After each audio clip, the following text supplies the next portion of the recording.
हरियाणा की सियासत में जाट और नॉन जाट के आसपास ये सियासत चलती रही। लोकसभा चुनाव, विधानसभा चुनाव पास आते ही प्रदेश में एक बार फिर जाट वर्सेस नॉन जाट की सियासत गरमाने लगी है। चुनाव से पहले शुरू हुए ध्रुवीकरण की ये सियासत आगामी चुनाव में किसका खेल बिगाड़ेगी।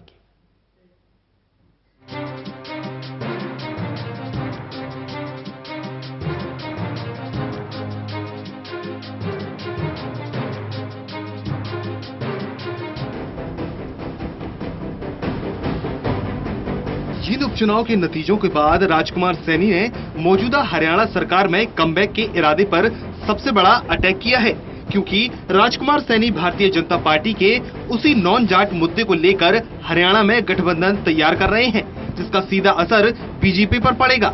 बसपा से हाथ मिलाने के बाद ब्राह्मण चेहरे के तौर पर अंबाला के पूर्व विधायक विनोद शर्मा से मुलाकात कर चुके हैं। साथ ही गोपाल कांड के साथ भी सैनी की मुलाकात हो चुकी है। सर, आपने एक जवाब दिया कि अकाली हैं। जो दो मुलाकात हुई है विनोद शर्मा और गोपाल कांडा के साथ आपकी, वो किस सिरे तक चढ़ी हैं? कुछ सैद्धांतिक तौर पर क्या वो सहमत हैं आपके विचारों से, आपके साथ आना चाहते हैं? बातों का बहुत जल्दी ही आगे एक हफ्ते के अंदर अंदर डिसीजन मेकर। तो आप कह रहे हैं कि इस जो गठबंधन हुआ इसको महागठबंधन की ओर आप ले जाएंगे?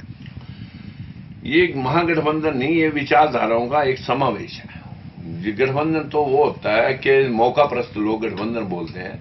ये जो लोग राजनीति में कुछ करना चाहते हैं देश के लिए, ये उन लोगों को धराशायी जो बड़े बड़े लोगों ने पैसे के बलबूते कर रखा है, वो सब इकट्ठे होकर के मूल धारा में लोगों को जो है ना उनको सम्मान दिलाएंगे। लोकतंत्र सुरक्षा पार्टी की बढ़ती ताकत का अंदाजा इसी बात से लगाया जा सकता है कि अब आम आदमी पार्टी से लेकर अकाली दल से हरियाणा में बातचीत का जिक्र कैमरे पर कर रहे हैं। मेरे पास मेरे पीछे आप पार्टी के नेता बैठे हैं, मेरे साथ पीछे जो है ना अकाली दल के भी नेता मिले हैं, लेकिन हम अपने अलायंस पार्टनर के डिसीजन के साथ ही जुड़ करके कोई निर्णय लेंगे और सभी को साथ लेकर के चलने का हमने मन बना रखा है। जो लोग इस बात से खफा हैं कि कांग्रेस और बीजेपी भाषणों के जरिए 70 साल में 55 साल कांग्रेस गरीबों को 186 में पायदान के ऊपर इस देश को भिखारियों की लाइन में खड़ा कर गई, और उसी प्रकार से बीजेपी भी सबका साथ सबका विकास का नारा। हालांकि अकाली दल की तरफ से और आम आदमी पार्टी की तरफ से अभी सैनी के साथ जाने को लेकर कोई इशारा या भनक नहीं है। फिर भी जींद उपचुनाव में चौथे नंबर पर रहे राजकुमार सैनी के उम्मीदवार और फिर इंडियन नेशनल लोकदल से गठबंधन तोड़वाकर बसपा से हाथ मिलाने हो राजकुमार सैनी हरियाणा में उन पार्टियों और नेताओं को लगातार संपर्क कर रहे हैं जो हमेशा से नॉन जाट राजनीति करते हैं। राजनीतिक पंडितों की नजर में भी जींद उपचुनाव में बीजेपी की जीत नॉन जाट राजनीति का नतीजा था।